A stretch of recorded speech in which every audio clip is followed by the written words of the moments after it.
terapia supla esa función para poder desarrollar. Doctora, pero yo acá en lo que hemos conversado hablamos de una familia muy ideal que está pendiente del niño y comprometida con el proceso. Sí. Pero yo, por ejemplo, que trabajo en un colegio oficial, allá hay niños que están diagnosticados por el neurólogo y la familia no tiene ningún como tipo de aporte en el tratamiento del niño. ¿Qué suele pasar con esos chicos que solamente la Ritalina y ya? O en algunos casos les suspenden también la Ritalina. Mira, es muy difícil trabajar solamente cuando los padres se acogen al medicamento, porque es que, como te decía en un comienzo, ese apoyo entre familia, profesores, la familia tiene que estar comprometida. Es obligatorio y es requisito. Si una familia no se compromete, no nos comprometemos a trabajar con el caso y no lo abordamos a nivel terapéutico, porque somos muy exigentes en esa área. Hay terapeutas especializados en terapia sistémica en el instituto que nos apoyan en capacitar a padres para poderlos empoderar de cómo pueden manejar el niño en casa. Además, hay una cosa muy importante que sí me gustaría tocar antes de que sigamos a otra pregunta, Diana, y es que, como te decía, hay otros diagnósticos que tienen la misma sintomatología. Pues digamos, un trastorno de ansiedad tiene los mismos síntomas de un niño con déficit de atención de predominio inatento, o de predominio hiperactivo. Un niño con depresión tiene los mismos síntomas de un niño con déficit de atención de predominio inatento. Un déficit de integración sensorial, que es dificultades a nivel de modulación de estímulos táctiles, vestibulares y propioceptivos, tiene los mismos síntomas que un déficit de atención hiperactividad mixto. Entonces, si un niño no lo diagnostican bien y tienes otra dificultad primaria y no se trabaja en esa dificultad primaria, se puede quedar trabajando 5 años en terapia ocupacional en atención y no va a mejorar porque su diagnóstico primario es otro. De ahí la base es tan importante de un buen diagnóstico, y por eso nosotros nos hemos especializado en eso y somos tan fuertes en ese estudio clínico, porque aquí trabajamos 4 especialistas. Trabajan fonoaudiología, terapia ocupacional, neuropsicología y psicología clínica, cada uno con su especialidad en su área, y cada uno evalúa su parte y su área especial, y nos integramos y lo discutimos todos en equipo. Si necesitamos o requerimos un apoyo, un especialista como psiquiatría infantil o neuropediatría, aquí lo tenemos, y hacemos la remisión y trabajamos en conjunto todos los especialistas. Entonces tenemos una base muy clara en el diagnóstico, sabemos cuál es la falla primaria y no empezamos a trabajar lo que no corresponde cuando no compete. Y además integramos familia e integramos colegio, porque vamos a colegio a capacitar profesores, damos recomendaciones bimensuales a profesores para que nos apoyen con el caso, y trabajamos con familia en terapia y en talleres en capacitación a padres. Entonces es un niño que queda completamente contenido en todos los ambientes. Tenemos la base de un muy buen diagnóstico, y por eso te digo que yo no he visto otro centro que trabaje de esta manera tan interdisciplinaria como nosotros. No, definitivamente, pues yo tampoco lo conozco. Yo también he leído que uno de los principales síntomas que presentan los niños con TDAH es el desafío constante a la norma. ¿Cómo logran ustedes tratar eso? Lo que pasa, Liliana, es que viene más una comorbilidad.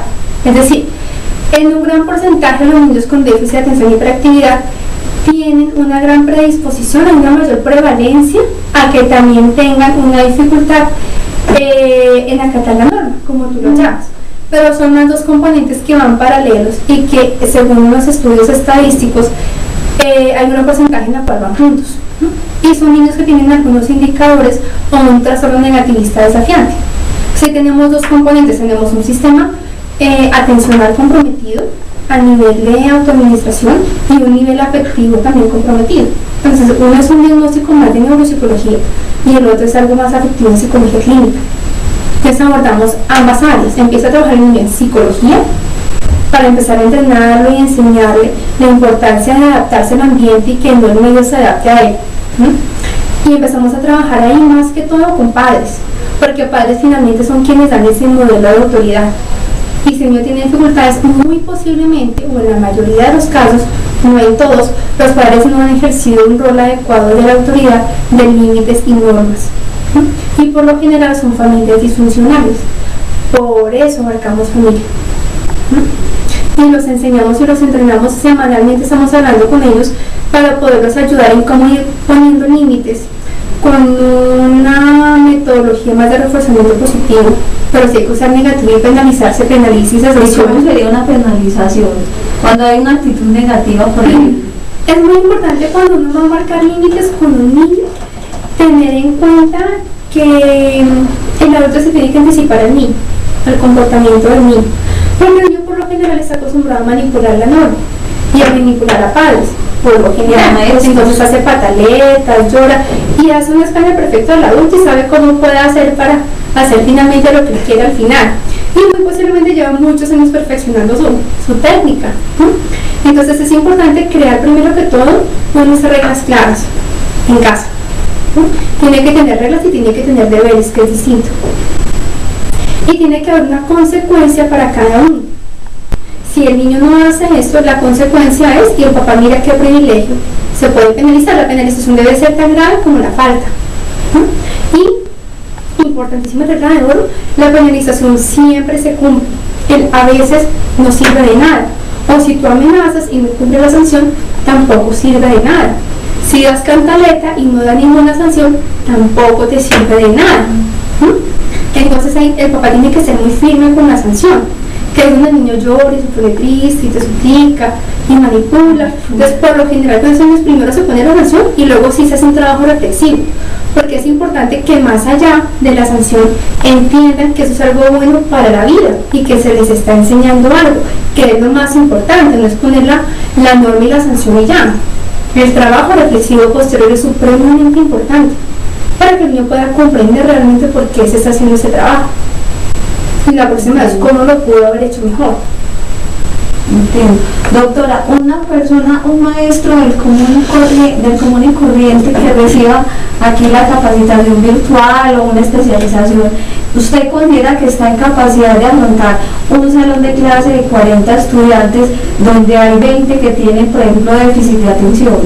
¿Ya tiene las herramientas metodológicas?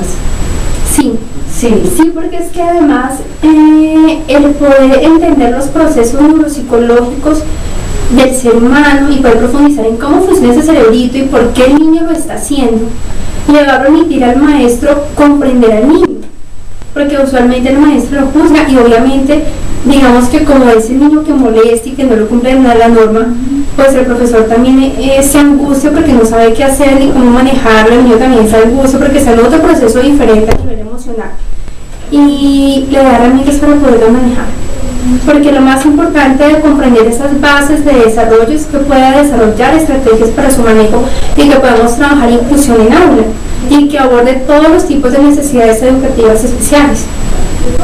O sea, ¿ustedes están de acuerdo con el decreto que incluye a estos niños con necesidades en las aulas regulares? Sí, tienen derecho, tienen todo el derecho a una educación y unos docentes que los quieran, que los comprendan y que los ayuden a formar, sin que el maestro se angustie o se desespere porque no sepa cómo de pronto abordarlo, porque la ley debería incluir la capacitación a docentes. No solo la inclusión, sino las estrategias de cómo el docente lo puede manejar, porque muchos colegios de muy buen corazón lo hacen, pero no saben cómo manejarlo.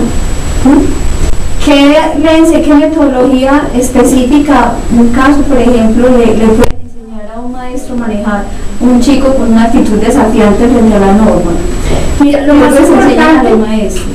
Hay muchas cosas, yo me puedo, mira, es un diplomado donde una gran parte de ellas se basa en eso, pues son muchas horas solamente capacitando al maestro en esa parte afectiva, pero algo muy importante, digamos que clave para resaltar en la entrevista, porque no tenemos mucho tiempo, es que el docente establezca vínculo con el alumno. Si un niño no tiene vínculo con el estudiante, el profesor puede pararse en las pestañas, pero el niño no lo va a obedecer, ¿no? Lo primero que tiene que tener es vínculo con el niño y acercarse al niño. Es muy importante que los niños aprendan a verbalizar los sentimientos, ¿no?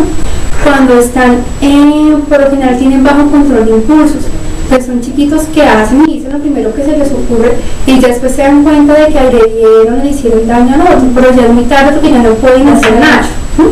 Entonces es importante que el profesor se acerque y trate de verbalizar con el niño el sentimiento. ¿Qué sientes? Rabia, tristeza o miedo. ¿Qué estás sintiendo? El solo hecho de verbalizar la emoción el niño se va a sentir comprendido y se desbarata ya la reacción. Entonces el niño empieza a trabajar sobre la emoción y ya el docente lo puede manejar mucho mejor. Entonces esas dos cosas inicialmente son claves para un docente en aula. Bueno, doctora, ya para terminar, pues no le vamos a quitar más tiempo. ¿Qué termina pasando con estos chicos que nadie los trata y que tienen durante toda su vida un trastorno por déficit de atención muy elevado?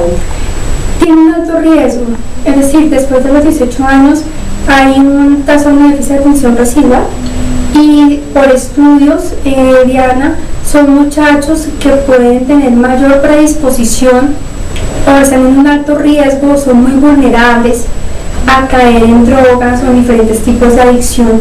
Pueden ser muchachos que comienzan muchas cosas pero no las terminan, entonces comienzan muchas carreras y no terminan ninguna.